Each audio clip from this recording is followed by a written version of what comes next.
할렐루야. 우리 앞뒤 좌우에 있는 사람들의 얼굴을 마주하며 축복의 마음을 담아 인사합니다. 하나님의 평화가 당신과 함께하기를 원합니다.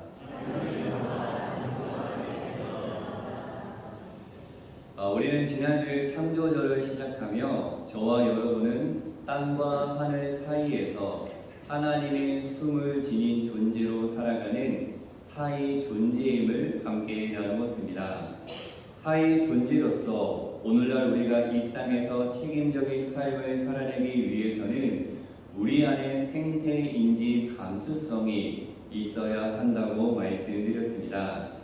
생태인지 감수성을 가지고 사이 존재로서 책임을 다하는 것, 생명답게 살아가는 것을 오늘 말씀 제목으로 표현해 보았습니다. 한번 따라해 보도록 하겠습니다. 살림살이. 다시 한번 살림살이. 우리 옆 사람에게 이렇게 한번 물어보도록 하겠습니다. 살림살이 잘하고 계시나요? 네, 세계적인 신학자 한스 킹은 자신의 책 세계윤리 구상에서 이러한 이야기를 합니다. 학문은 있으나 지혜는 없다. 기술은 있으나 정신적 에너지는 없다. 공업은 있으나 생태학은 없다. 민주주의는 있으나 윤리는 없다라고 이야기합니다. 오늘날의 사회, 구체적으로는 전 세계화를 휩쓴 근대화, 서구화를 비판하고 있는 것입니다. 저는 이 한스킹의 비판을 이렇게 바꾸어 표현해 보고 싶습니다. 자기 중심적 살림살이. 지금까지 인간은 이 땅에서 자기 중심적 살림살이를 해온 것이죠. 인간만이 잘 먹고 편하게 살면 된다는 이 이기적인 마음으로, 심지어는 나 살고 너 죽고 최고만이 살아남는다라는 무한의 경쟁 논리를 가지고 살림살이를 배운 것입니다.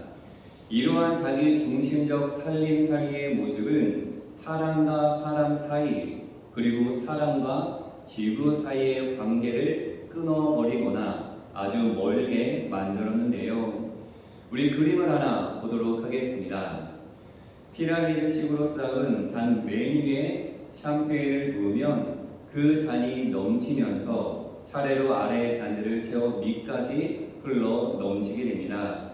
그러니 너희는 희망을 가지고 열심히 살아야 한다라고 우리에게 이야기합니다. 하지만 이상하게도 아무리 기다려도 밑에 잔에는 아무런 기별이 오지 않습니다. 왜냐하면 그림처럼 맨 위의 잔이 계속적으로 커져서 샴페인이 밑에 내려오기도 전에 끝나 버리기 때문이죠.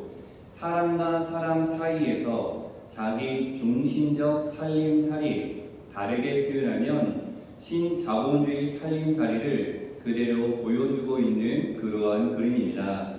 이러한 모습은 사람과 지구 사이에서도 그대로 드러나게 되는데요.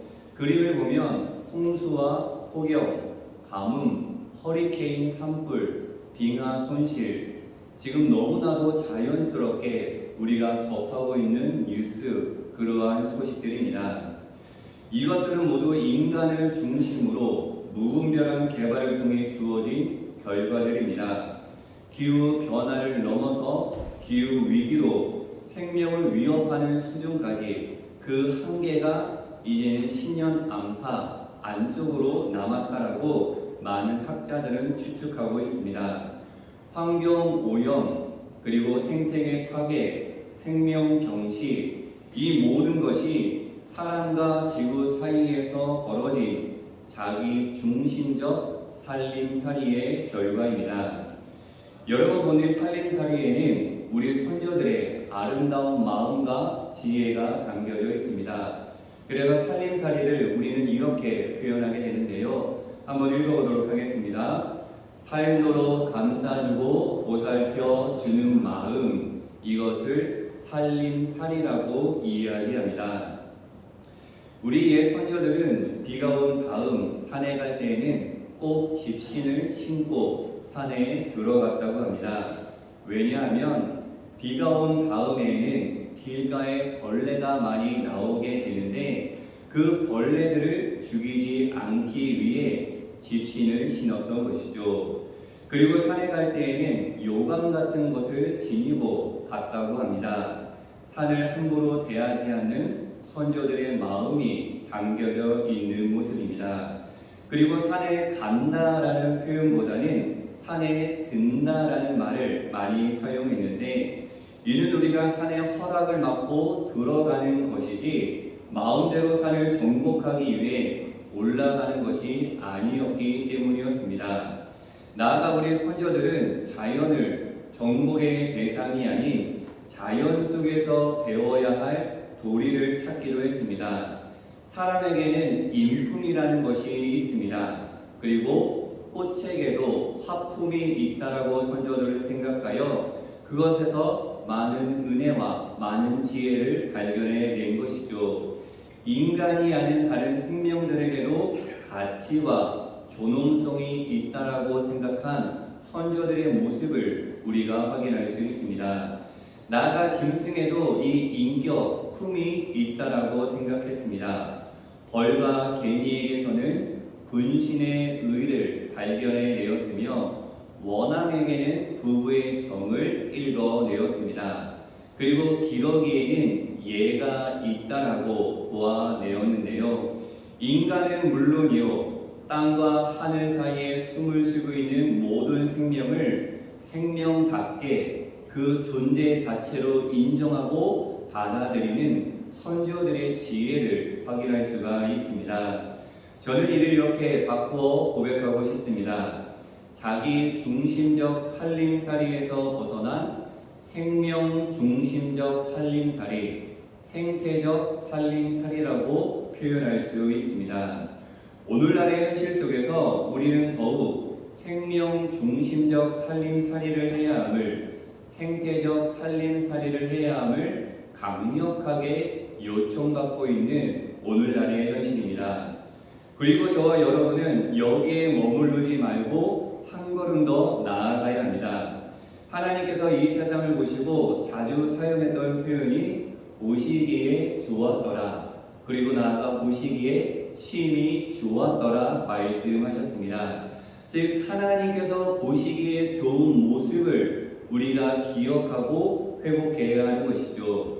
생태적 살림살이와 더불어 하나님께서 보시기에 좋은 모습으로 우리는 살림살이를 해야 하는 것입니다. 그러기 위해서는 이 자기 중심적 살림살이의 뿌리를 깨달아야 하고 그것을 찾아 뽑아 버려야 합니다. 즉 우리가 살아가고 있는 삶에서 돌이켜 새로운 삶으로 하나님을 바라보아야 하는 것이죠.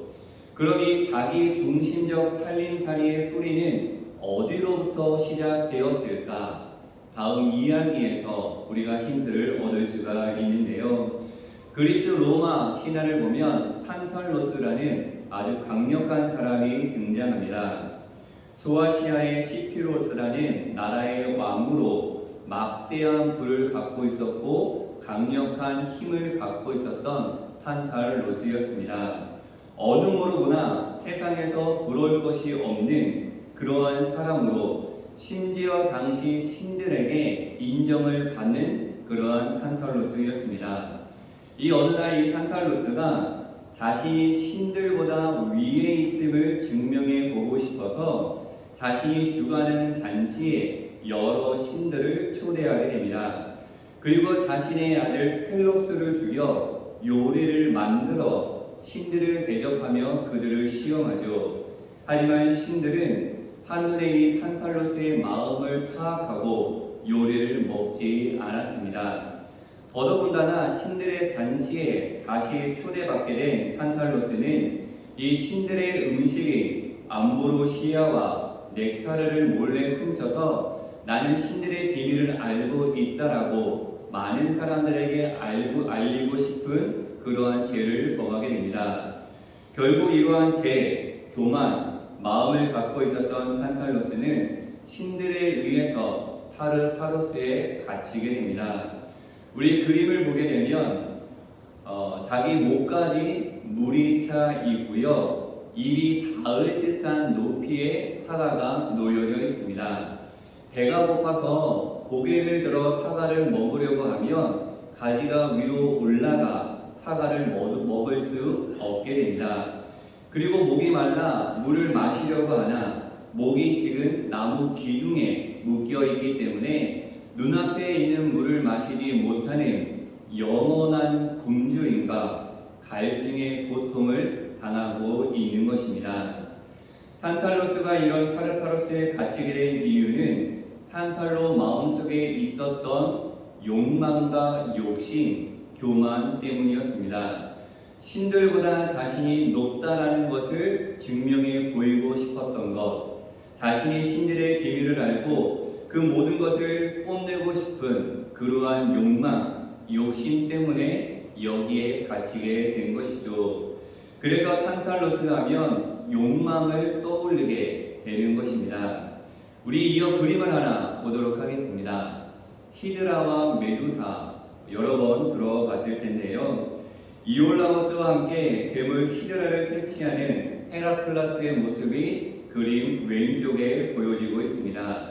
그리고 그 옆에 있는 메두사의 얼굴을 자세히 보면 너무나 무시무시해서 사람들이 그 얼굴을 보기만 해도 돌로 변해버렸다고 합니다.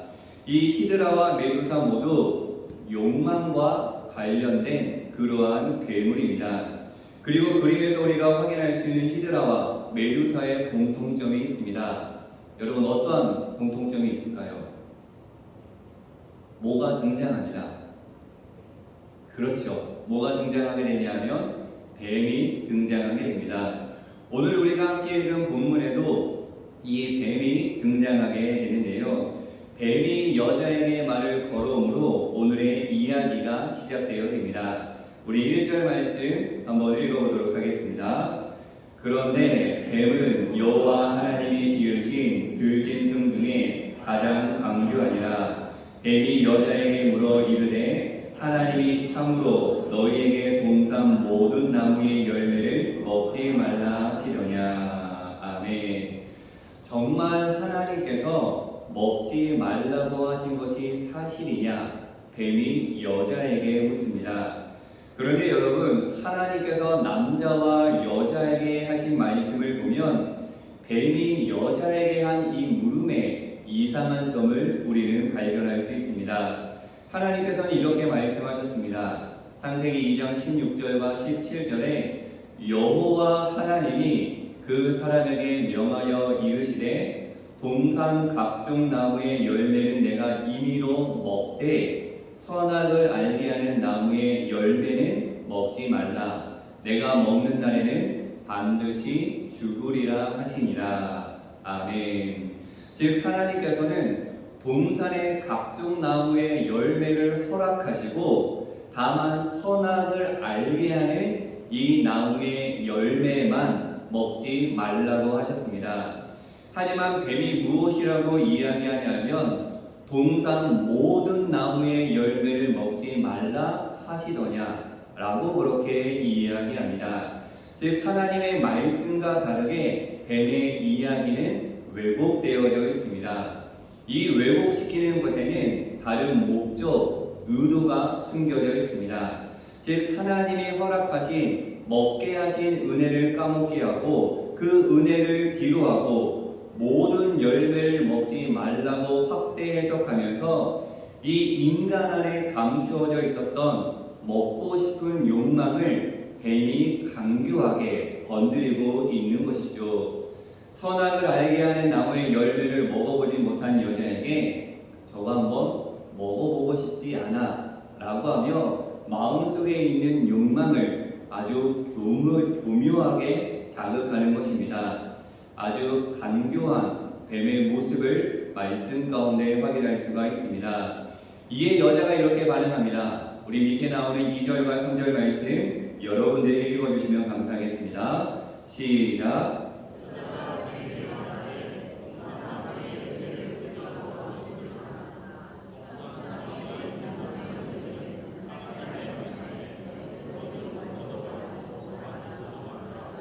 죽을까 하노라 하셨느니라. 아멘. 여자도 하나님의 말씀을 왜곡합니다. 하나님께 허락받아 먹을 수 있다는 사실을 자신들이 먹을 수 있다는 것으로 이렇게 바꾸어 버립니다. 선악을 알게 하는 나무의 열매를 먹지 말라고 하신 것을 동산 중앙에 있는 나무의 열매, 즉 생명나무와 선악을 알게 하는 나무로 그 범위를 자기 마음대로 확장하고 있는 것입니다. 그리고 먹지 말라는 표현을 먹지도 말고 만지지도 말라는 표현으로 과장하여 이야기하고 있는 것이죠. 즉 여자는 하나님의 말씀을 그대로 뱀에게 전한 것이 아니었습니다.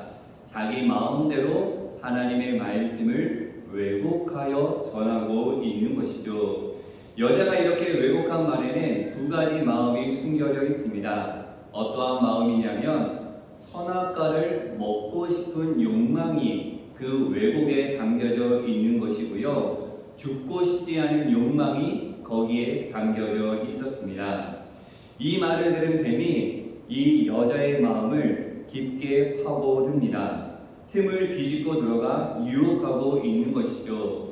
4절 말씀에 무엇이라고 이야기하냐면 뱀이 여자에게 이르되 너희가 결코 죽지 아니하리라 이야기합니다. 여자의 마음속에 갈등이 일어나기 시작합니다. 하나님께서는 뭐라고 이야기하냐면 반드시 죽으리라 하셨는데 뱀은 결코 죽지 아니한다라고 나에게 이야기를 하네. 이를 어쩌지? 한번 먹어볼까? 라고 하며 마음속에 갈등이 일어나기 시작합니다. 하나님과 뱀, 다르게 이야기하면 하나님과 욕망 가운데에서 어떤 것을 선택을 할까 고민하게 되는 것이죠. 이 갈팡질팡하고 있는 이 여자에게 이 뱀이 결정적인 한마디를 덧붙이게 됩니다. 5절 말씀 같이 한번 읽어보도록 하겠습니다. 너희가 그것을 먹는 날에는 너희 눈이 밝아져 하나님과 같이 되어 선악을 알 줄 하나님이 아심이니라. 아멘. 선과 악을 알게 되면 하나님처럼 될 것인데 그걸 하나님이 좋아하실 일이 있어. 그러니 몰래 먹어야 눈이 밝아지지.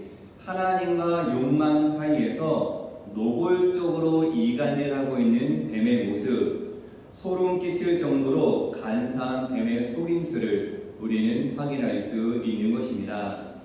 이제 눈을 들어 여자는 다시 나무를 바라보게 됩니다. 그리고 말하죠. 먹음직도 하고 보암직도 하고 지혜롭게 할 만큼 탐스럽기도 한 나무인지라. 즉 열매를 바라보는 나무를 바라보는 여자의 눈이 달라진 것입니다. 바뀐 것이죠. 달라진 눈으로 바라본 열매에 이제는 자연스럽게 손이 옮겨지게 됩니다. 그리고 열매를 따먹고 그 먹은 열매를 남편에게 줘서 먹게 만들어 버리죠. 그러자 그들의 눈이 어떻게 밝아졌다라고 이야기합니다. 뱀의 이야기대로라면 눈이 밝아져 하나님과 같이 아담과 하와가 되었다라는 이야기가 자연스럽게 나와야 하는데 눈이 밝아진 그들은 그저 서로가 벗은 몸이라는 것을 알게 되었고 무화과 나무 잎을 엮어 치마로 삼았다는 이야기만 전해 내려오고 있습니다. 뱀에게 속아 넘어간 여자인 것이죠. 뱀에게 속아 넘어간 남자입니다. 아니 자신 안에 있었던 욕망의 유혹에 넘어간 모습을 확인할 수 있습니다.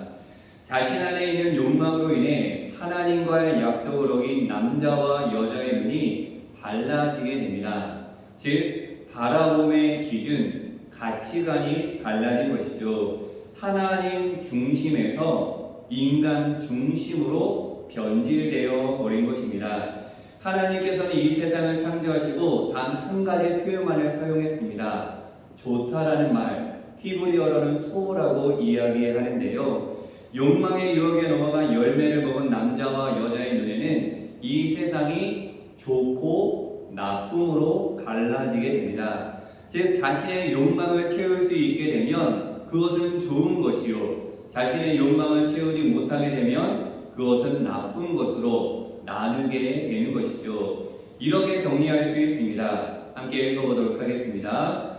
하나님 보시기에 좋았더라. 인간이 보기에 그렇더라. 하나님 중심, 인간 중심. 즉 욕망으로 우리 안에 죄가 들어오니 하나님 보시기에 좋았더라 라는 것들이 인간이 보기에 좋기도 하고 나쁘기도 하더라. 기준이 바뀌어지게 된 것입니다. 즉 바라봄의 중심이 하나님이 아니라 인간 중심, 욕망 중심으로 바뀌게 된 것이죠. 자기 욕망을 기준으로 좋고 나쁨을 알게 되자 연결이 끊기는 네 가지 분리가 창세기에 드러나게 됩니다. 첫째는 하나님과 사람의 분리입니다.